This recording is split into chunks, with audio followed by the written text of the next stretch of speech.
Right, let's get this video started. We've got some new batteries from Thrunite. Haven't used these before, got no idea how they're going to perform, but obviously being new they're supposed to be more advanced than the old ones. Here are the old ones.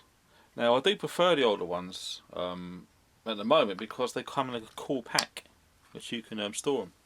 This one, it's got a blister pack. Obviously once you open it up that's pretty much useless, okay? You've got nowhere to store your batteries, so I prefer the older packaging myself. So I suppose we better get it open, don't we? Now these claim to have a 500 cycle times, as you can see there.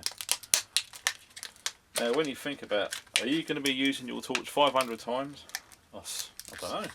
I suppose if you're a heavy user, possibly so. Okay, so what we're going to do is we're going to load all these in and see what we got on the reader there. And the last one. So we're going to see.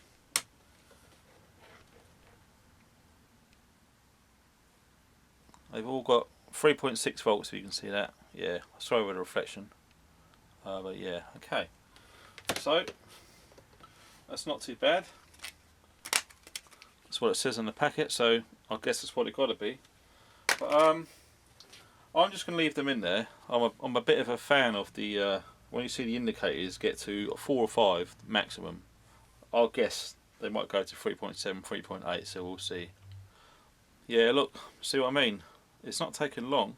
We're talking about a minute, okay? So I'm just going to leave them on there for 5 minutes then to just to see the displays fully lit up, okay? Just gives me a bit of peace of mind. Maybe I don't need to do it, but it's just something I always do, okay? And right, now for the main event. This is the new torch we're going to be playing with today. I wanted to compare it with its predecessor, which is the TN36. Just straightforward one. This one happens to be the UT model, okay? It's got a lot more powerful lumens in there. And as you can see, they look almost identical. The same size. Almost identical. As you can see, this one's got a hand down the yard piece on the end, whereas its predecessor didn't. Okay.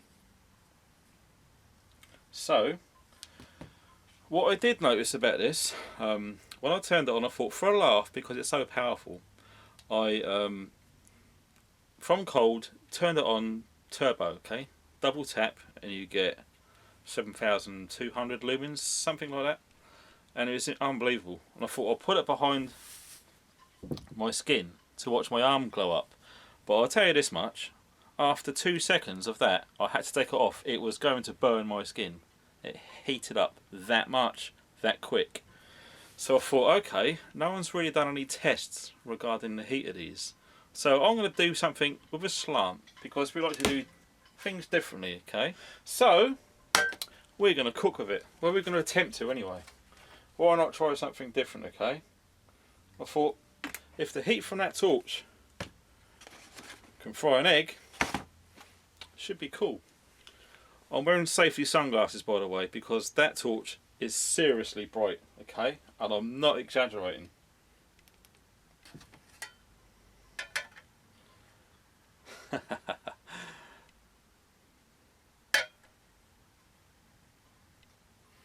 Now, whether I should hold it above it or let it seal on there, I'm not so sure. We'll see how we go. I'm just a bit worried that the heat from the tin is going to reflect onto the glass and crack it. But to be honest, it'd be a good test to see how strong the glass actually is, okay? Yeah, that's getting very warm already. Can't believe it. So, they do look pretty much alike, don't they?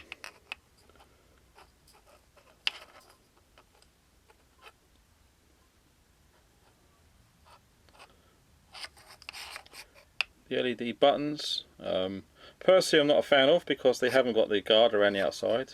You can accidentally turn them on, and believe you me, once they're in the holster and they're just thrown in a Bergen, it's very easy just to turn it on and you could get to where you want to be and have a completely flat battery and a very warm Bergen.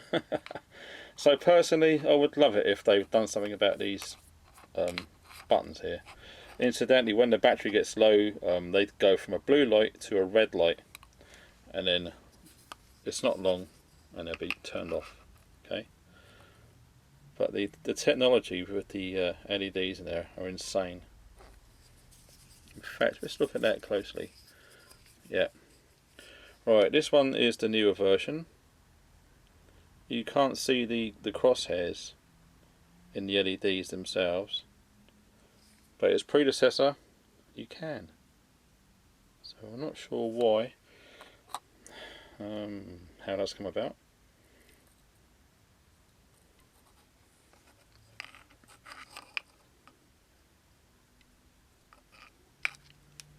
So, okay, we could bore you to death with all of the details and the facts and the figures and the statistics, etc. I think it's only fair to say we actually go out and do some testing and see how we get on. Okay, we're outside and you can't see very much for obvious reasons. I'm sorry about the traffic noise. It just gets a bit busy around here now and again. We're in a friend's garden and we're going to be testing out these torches. Now, to start with, we're just going to see what it's like with an old mag light. The camera is not focusing because it's just not bright enough. Okay, there's one tree there and one tree there. You can just about make out. Okay, right. Let's put the old mag light away. Now, this is the old TN36.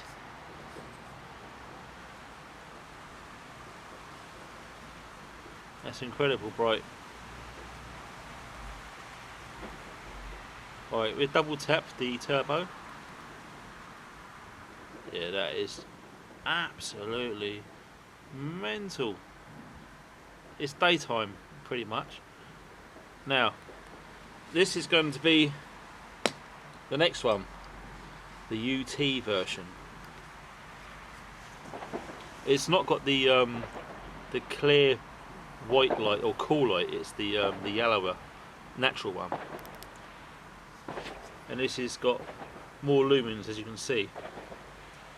Okay, so what I'm going to do now is I'm going to walk to beyond the trees with the first torch, shine that around, and then use the UT after.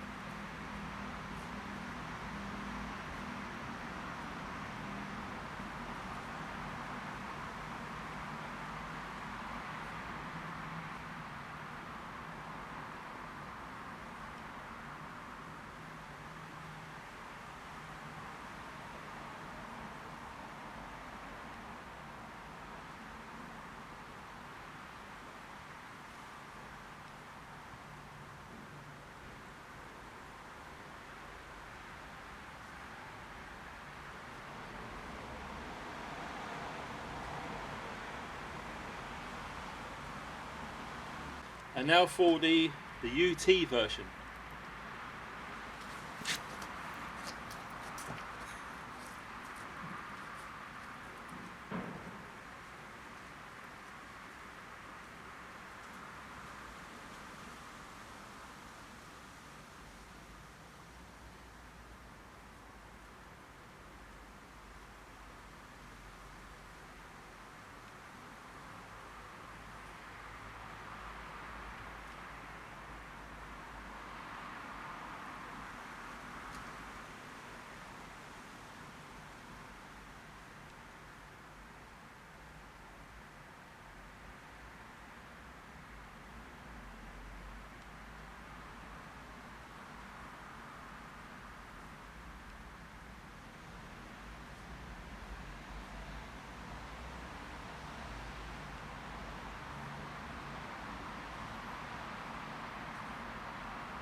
So there you have it. Very hard to compare, as you can probably guess.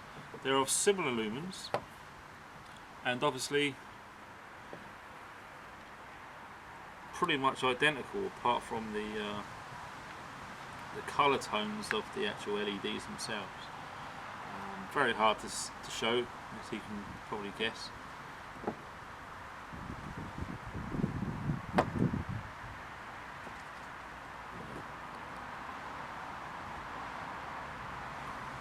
Okay, so they're the two bad boys side by side, just as a comparison.